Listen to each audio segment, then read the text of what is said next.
Bengkayang adalah salah satu kabupaten di Provinsi Kalimantan Barat yang berjarak sekitar 217 km sebelah utara kota Pontianak. Kabupaten ini adalah pemekaran dari Kabupaten Sambas yang terdiri dari 3 kawasan otonom terpisah, yaitu Kabupaten Sambas, Kabupaten Bengkayang, dan Kota Singkawang. Luas wilayah Kabupaten Bengkayang adalah 5.396,30 km persegi atau sekitar 3,68% dari total luas wilayah Provinsi Kalimantan Barat dengan jumlah penduduk sebanyak 255.261 jiwa pada tahun 2020. Meski merupakan wilayah terkecil di Kalimantan Barat, Bengkayang mempunyai 12 pulau dan 5 diantaranya belum berpenghuni. Secara administratif, Kabupaten Bengkayang memiliki 17 kecamatan, 122 desa, dan 2 kelurahan definitif. Bengkayang yang dikenal dengan sebutan Bumi Sebalo ini memiliki keanekaragaman sumber daya alam dengan relief yang bervariasi. Mulai dari pegunungan hingga daerah pesisir pantai.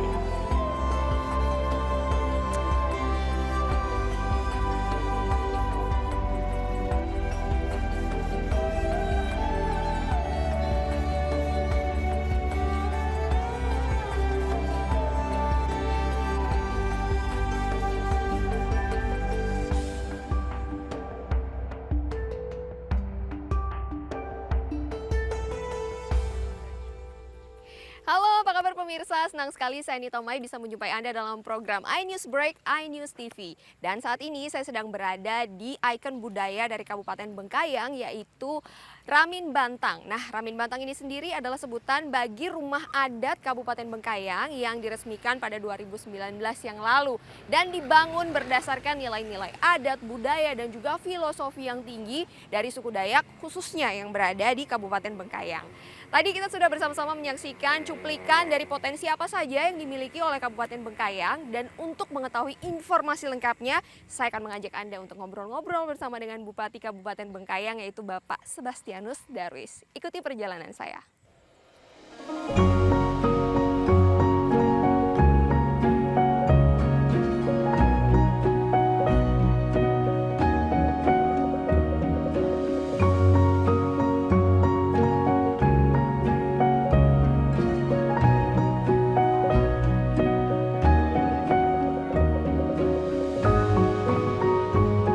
Terima kasih nih Pak sudah diajak ke sini dan ada waktu untuk ngobrol-ngobrol sama kita tentang Kabupaten Bengkayang ini ya Pak ya. Nah, ini kalau kita browsing nih ya soal Kabupaten Bengkayang, itu kebanyakan yang kita temui adalah sebuah julukan yang mungkin bagi orang di luar Kalimantan akan asing ya Pak ya, Bumi Sebalo. Nah, Bumi Sebalo itu artinya apa, dan mungkin bisa diceritakan sedikit latar belakang akhirnya Kabupaten Bengkayang ini dijuluki sebagai Bumi Sebalo. Ya, Bumi Sebalo ini dulu Bupati pertama, Dr. Andes Yakubus Luna, MSI. Ya, karena di tengah kota Bengkayang itu ada Sungai Sebalo. Sungai Sebalo yang dulunya sangat jernih, makanya disampaikan namanya Bumi Sebalo.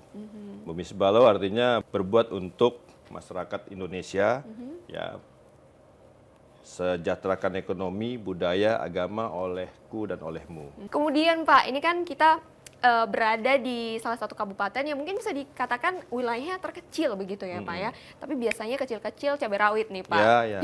Potensinya besar gitu Ya, ya. ya. Berbagai potensi yang bisa ditawarkan Kabupaten Bengkayang apa aja nih Pak? Ya, potensinya paling utama ya tentu karena kita punya daerah dataran, daerah perbatasan, termasuk daerah kepulauan, yaitu perkebunan. Ya, produk unggulan Bengkayang itu jagung. Selain itu juga perkebunan sawit, termasuk hortikultura, sayur mayur. Ini semua sayur-sayur dari kota Pontianak, ya termasuk ke Malaysia itu asalnya dari Kabupaten Bengkayang. Ya. Dan juga di daerah kami, di daerah pesisir punya Laut Cina Selatan yang sangat banyak ikannya, termasuk rumput laut. Jadi ini juga salah satu potensi yang perlu kami tingkatkan, kembangkan, yang juga salah satu produk unggulannya adalah pariwisata juga. Ini pariwisata yang lagi digaungkan oleh Bapak Presiden maupun Bapak Menteri, ya tentunya ini ada semua di Bengkayang. Bengkayang punya 156 potensi wisata. Nanti kita satu padukan dengan potensi perkebunan ya, jadi agrowisata. Ya. Termasuk UMKM juga ya Pak ya? Ya, termasuk UMKM. Ini ini salah satu produk UMKM. Ini sudah disajikan ya. Ini adalah Jale. Ini dulu program RIP, ada karena daerah Kledo masuk KPPN. Ya, kawasan pengembangan pedesaan nasional. Ini dapat program dari LIP, bantuan juga dari Kanada. Stik jagung. Ini enak sekali. Wow. Dan ini ada juga. Bisa kita cobain nanti ya Pak boleh. ya. Ini adalah manisan pala. Manisan pala ini dari pesisir karena Pulau Kabung, Pulau Lemukutan itu adalah daerah yang punya penghasil pala. Dan mungkin di Kalbar satu-satunya ya di daerah Pulau Lemukutan, Pulau Kabung, juga Pulau Penata. Boleh saya cobain nggak Pak? Boleh nih, manisan boleh, pala. Ini manisan ini. Manisan. Oke, pakai ini ya. Ya. Boleh, cobain dulu. Ada rumput laut. Ya, daerah lain nggak ada rumput laut, Bengkayang ada rumput laut. Ini program cara pengentasan pengendalian inflasi juga kita kembangkan juga yang ke depan supaya mereka juga bisa masuk dalam dunia perbankan ya melalui KUR. Oke, berarti dana pemerintah juga dialihkan untuk support, support UMKM begitu ya. Kita juga ada minuman di sini, minuman jahe. Coba dirasain dulu, karena ini segar untuk buang angin. Supaya nggak masuk Jahe angin ya gajah. Pak ya. Biasanya dicampur dengan madu, Iya, ramai. Nah, kita juga adalah banyak penghasil madu, hanya madunya nggak dibawa ke sini kan. Saya cobain ya Pak ya. Ya, silakan. Kita coba ya. Ya. Ini juga produk UMKM. Iya. Ya. Ini jahenya asli ya Pak Asli. rasanya ya. Langsung di tenggorokan Ya, tuh langsung asli. nyes gitu. Hangat gitu Ya. kayaknya. Apalagi kalau musim hujan gini udah Ya. jahe aja Jahe sama aja. madu ya. Oke, ini ngomong-ngomong sebagai Ya. seorang pemimpin Pak, apa sih yang memotivasi Bapak untuk menjadi pemimpin? Kemudian juga ada nggak sosok yang menjadi panutan mungkin, baik dari nilai-nilai pribadinya sehingga membuat Bapak Ya. yakin untuk menjadi seorang pemimpin Pak? Ya, tentunya motivasi saya masyarakat yang menginginkan kita untuk jadi pemimpin, jadi Bupati Bengkayang. Saya 4 periode di Dewan Kabupaten dan 1 periode di Dewan Provinsi.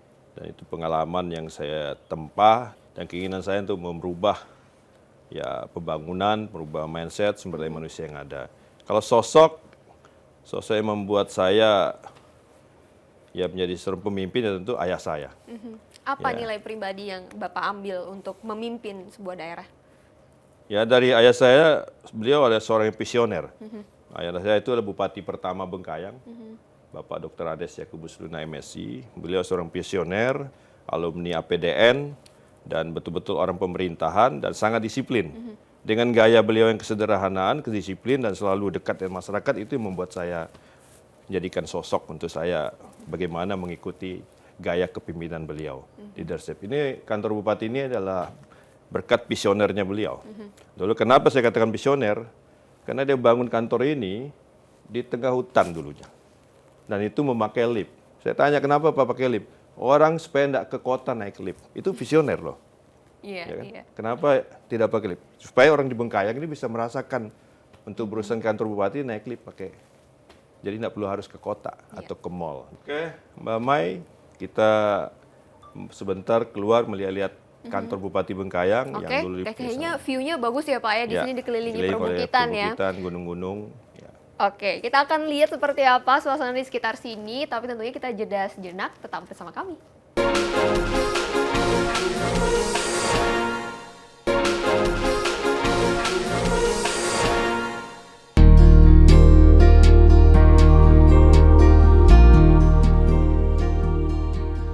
Wah, ini kalau dilihat dari luar, luas Ya. sekali ya Pak ya. Ini Betul. dimanfaatkan untuk warga kah atau seperti apa nih Pak? Untuk masyarakat umum, warga masyarakat Bengkayang untuk aktivitas olahraga, termasuk juga aktivitas seni, budaya, termasuk juga bisa digunakan untuk foto-foto, selfie-selfie. Karena dikelilingi dengan view yang view yang canggih canggih. ya Pak ya. Ya, Nah, selain itu mungkin yang sudah dilakukan atau mungkin ada event-event yang sudah berlangsung selama ini apa aja yang bisa dimanfaatkan? tahun kemarin mau tahun baru kita ngadakan event Hai Bengkayang. Jadi dalam kantor bupati dan cukup luas ya dari event organizer, kuliner, jalan-jalan dan juga musik. Nah, nanti ke depan juga kita akan jadi tuan rumah HKG. Di sana itu akan dibangun pumping block, juga untuk pameran termasuk di dalam kantor bupati. Kantor bupati juga akan kita renovasi kembali, kita bangun fasad juga termasuk di Taman SDR, Taman Skayok Damai Raya ini akan kita bangun danau. Supaya ini memang betul-betul kegunaannya untuk ruang terbuka hijau, untuk masyarakat umum, untuk aktivitas olahraga, Untuk rekreasi rekreasi, juga, gitu betul. ya, bisa dimanfaatkan oleh masyarakat betul, begitu ya. betul Pak.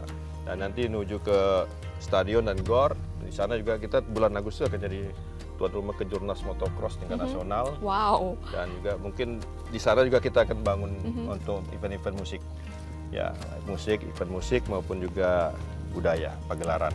Saya jadi penasaran nih Pak, pengen keliling Bengkayang ini, bisa nggak sih Pak kita jalan-jalan? Boleh, ayo. Ya, pas kebetulan nih ada Pak Wakil Bupati. Mari Oke. Pak Wakil. Mae. Iya, oke. Gimana Pak kabarnya? Sehat. Sehat, luar biasa ya. Hari ini kegiatannya sudah selesai semua, kita bisa jalan-jalan ya Pak ya? Oke, boleh?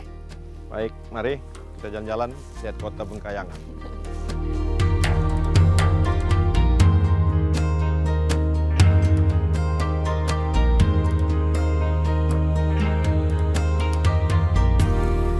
Oke, tadi kita sudah membahas Ya. mengenai prestasi atau capaian gitu ya yang diraih selama Bapak menjabat gitu ya Pak Ya. Darwis ya.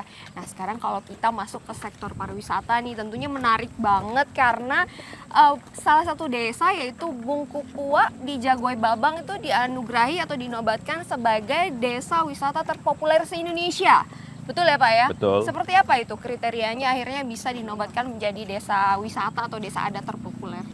Ya, kampung budaya Bungkupua Jagoy Babang ini kebetulan rumah adatnya sangat Unik. unik dan lain daripada daerah lain. Ini ada di negara Sarawak juga karena kumpulan masyarakat suku Dayak Bidayu. Oke, Jadi karena makanya dekat juga ya secara dengan geografis ya. geografis dengan Sarawak Malaysia, ada hubungan kekeluargaan antara Jagoy Babang dengan Sarawak. Oke. Karena suku Bidayu adalah suku terbesar nomor 2 di Sarawak. Oke. Bah, Bungkupua ini udah ratusan tahun. Makanya dibangun dan ini dinobatkan oleh pemerintah pusat sebagai daerah kawasan kampung adat. Bungkupua ini nama sebuah rumah adat. Oke. Nama rumah adat di Jagoy Babang khusus khas orang Dayak Bidayu. Nah, jadi di situ juga nanti tiap tanggal 3 Juni itu akan dirayakan yang namanya Goaya Saiwa. Yaitu adat gawai serumpun. Nah gitu. Nanti dari pihak seberang ke Malaysia juga hadir ke situ. Dan itu ada ya budaya ritual tari-tarian juga. Dan ini udah ratusan tahun yang lalu leluhur mereka dan dilestarikan sampai sekarang. Maka dijadikan itu sebagai untuk kategori pemenang untuk kampung budaya.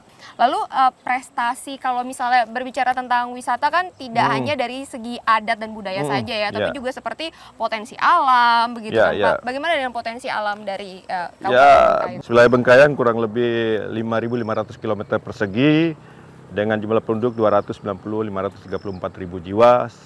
Diberikan anugerah oleh Tuhan Yang Maha Kuasa. Ada daerah perbatasan, pergunungan, dataran tinggi. Dataran tinggi kita Sepadang Hill juga 2021 mendapatkan anugerah pesona Indonesia nomor 1 di Indonesia. Dan kita punya 12 pulau yang juga ada 7 pulau berpenghuni, 5 pulau tidak berpenghuni. Kita punya taman kawasan wisata laut, dan kawasan wisata taman nasional, cagar alam, ada banyak air terjun. Di pantai juga kita punya 80 km garis pantai dan itu banyak sekali potensinya. Ada 156 potensi wisata di Bengkayang. Dalam jangka waktu dekat kira-kira ada event wisata apa nih Pak yang bisa dikunjungi oleh wisatawan? Ya dalam waktu dekat ini tanggal bulan Maret ini sekitar 25 Maret itu ada acara Nyabang.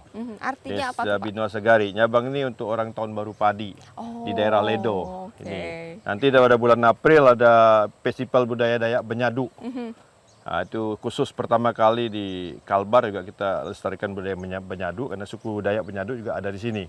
Termasuk juga nanti pada tanggal 27 April ya HUT Pemda juga ada Makadio. Makadio tuh naik ke dalam rumah untuk naruh padi, jadi syukuran tahun baru padi. Ya. Nah, selanjutnya ada nanti berape sawah pada bulan Mei, juga 20 Mei ada naik dango. Banyak sekali. Sampai 3 Juni nanti Goya Saiwa. 15 Juni ya Nyobeng. Nyobeng udah masuk dalam KEN, kawasan event nasional. Ya. Jadi oleh Pak Menteri, Pak Sandiaga Uno. Oke, berarti harus dicatat baik-baik ini ya, event-event wisata yang bisa dikunjungi para wisatawan dari seluruh Indonesia, bahkan mungkin kalau ada kerabat dari mancanegara Ya. mau diundang juga ke sini, tentunya masyarakat di Kabupaten Bengkayang ini sangat welcome. Oke Ya. Pak, kita lanjut Baik. jalan lagi.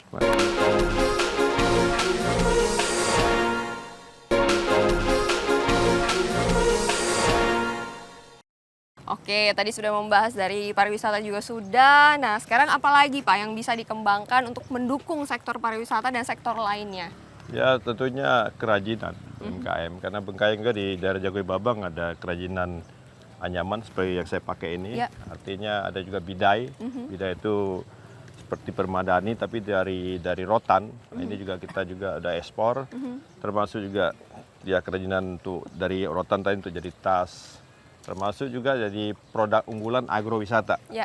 Ya, kita juga adalah daerah perkebunan yang 70% jagung itu Kalbar Bengkayang punya, termasuk sayur mayur. Jadi kita jadikan untuk agrowisata sebagai mendukung daripada pariwisata. Ya, itu yang tentunya ke depan untuk meningkatkan perekonomian, juga UMKM juga bergerak. Jadi secara otomatis kalau nanti border sudah dibuka, ya wisatawan mancanegara datang lewat Sarawak, belanja barang dagangan UMKM kita, artinya ada pertumbuhan ekonomi. Iya. Bagi pertumbuhan ekonomi di Bengkayang ini kurang lebih 4%, 4,90%. Oke, kalau dari segi sumber daya manusianya seperti apa Ya, Pak? saya berdua Pak Rijal, ya Pak Wakil Bupati saya, yang mengonsep untuk sumber daya manusia yang unggul.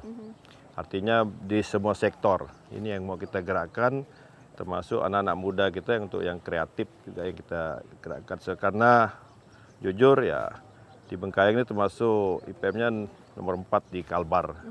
Ya, itu pun yang membuat dia tinggi karena UHH, usia harapan hidup. Nah, ini kalau berbicara mengenai sumber daya manusia, tentunya apa ini bisa angka IPM ataupun stunting itu apa bisa dijadikan barometer begitu Pak untuk kita meningkatkan potensi sumber daya masyarakat? Insya Allah, kalau peningkatan IPM itu karena ada 3 faktor yang menjadi penilaian peningkatan IPM. Yang pertama masalah kehidupan, usia kehidupan. Kalimantan Barat yang paling tinggi masa kehidupannya itu adalah Bengkayang.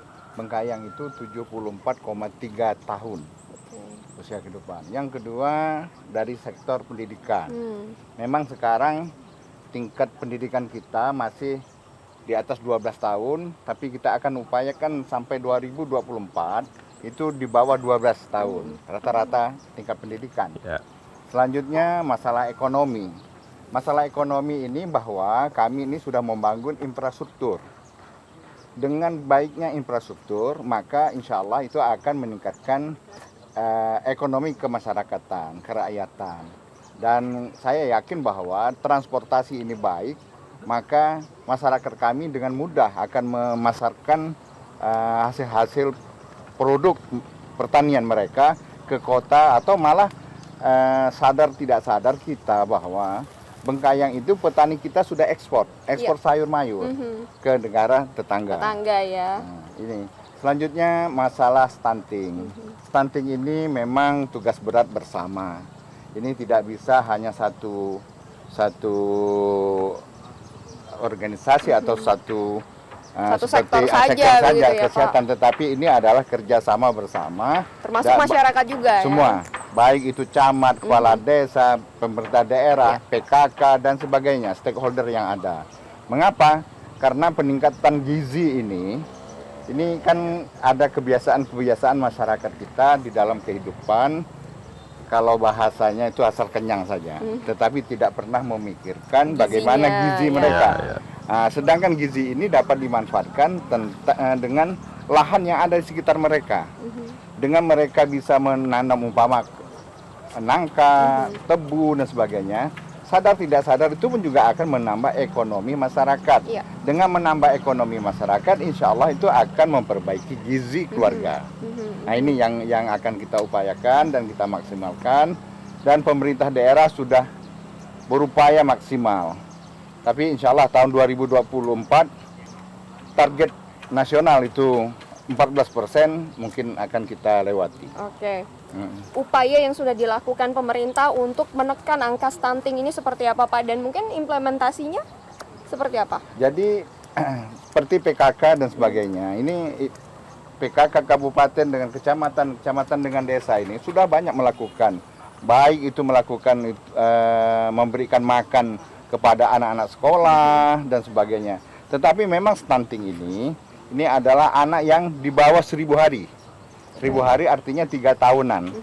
Nah, dan ini yang kita upayakan, memberikan gizi, memberikan pemahaman kepada masyarakat. Jangan piara ayam kampung, beli ayam ras. Tetapi ayam kampung itu yang dimakan. Jangan jual telur ayam kampung, beli telur ayam ras. Karena gizi, protein yang paling banyak adalah di situ. Dan kita juga berupaya meningkatkan bagaimana protein hewani ini yang harus digarap oleh seluruh masyarakat.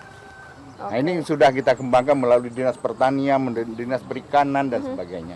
Ini kalau tidak bersama-sama sulit kita untuk menyelesaikan stunting. Ya, kita juga hari ini kenapa saya ngajak ke sini karena ini jalan kami bangun menggunakan dana PEN ya, kurang lebih 6,5 miliar. Ini kawasan menuju ke daerah Bakti Mulia, Desa Bakti Mulia yang di belakangnya adalah Bukit Jamur. Itu Bukit Jamur terkenal se-Indonesia sebagai dataran tinggi, ya negeri di atas awan. Dan juga kalau kita turun dari Supadio ada gambar Bukit Jamur. Ini salah satu. Kalau mau lihat sunrise ini bisa kita naik ke sana. Bisa ya, ke Pak, sana dan juga kita bisa melihat awan negeri di atas awan pada pagi hari.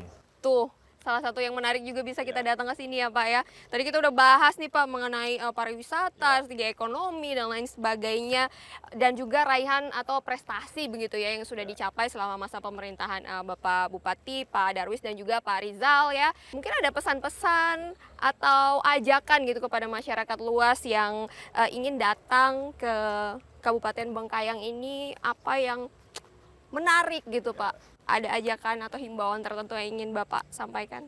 Baik, ya saya pertama mengajak masyarakat Bengkayang untuk menjaga lingkungan, ya menjaga kebersihan, keamanan, ketertiban, juga ramah kepada pengunjung, kepada wisatawan ya. Dan saya mengajak seluruh masyarakat baik di Kalimantan Barat maupun di luar Kalimantan Barat untuk ayo mari berwisata ke Kabupaten Bengkayang karena Bengkayang mempunyai ratusan air terjun, riam, mempunyai dataran tinggi Bukit Jamur dan Sepadang Hill, juga mempunyai kawasan wisata Pulau Lemukutan, Pantai Samudra Indah, ya dengan resortnya Kahiyang adalah salah satu Bali of Borneo.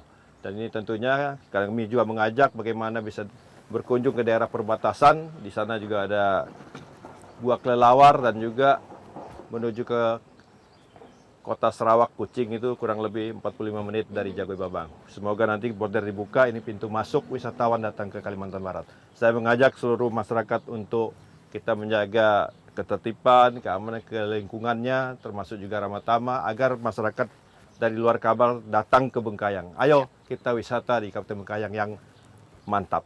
Oke, Pak Rizal mungkin ada yang ingin ditambahkan Pak? Yang pasti bahwa Bengkayang siap menerima wisatawan untuk berkunjung ke daerah kami, dan kami akan berusaha akan memperbaiki semua infrastruktur sehingga objek-objek wisata kami dapat dengan mudah untuk kita kunjungi. Oke, baik. Terima kasih banyak Pak Rizal, Pak Darwis, tentunya Pak Bupati, Pak Wakil Bupati Kabupaten Bengkayang sudah ngobrol-ngobrol bersama saya hari ini dan juga sudah memberikan pencerahan kepada seluruh masyarakat Indonesia tentang apa yang menarik di Kabupaten Bengkayang. Mungkin banyak yang nggak tahu, sekarang pasti tahu dan harus datang ke sini karena semua yang dilakukan di sini tentunya untuk menciptakan masyarakat yang sejahtera dan juga mantap. Itu dia. Oke, saya Nita Mai pamit undur diri, sampai ketemu di lain waktu. Bye-bye.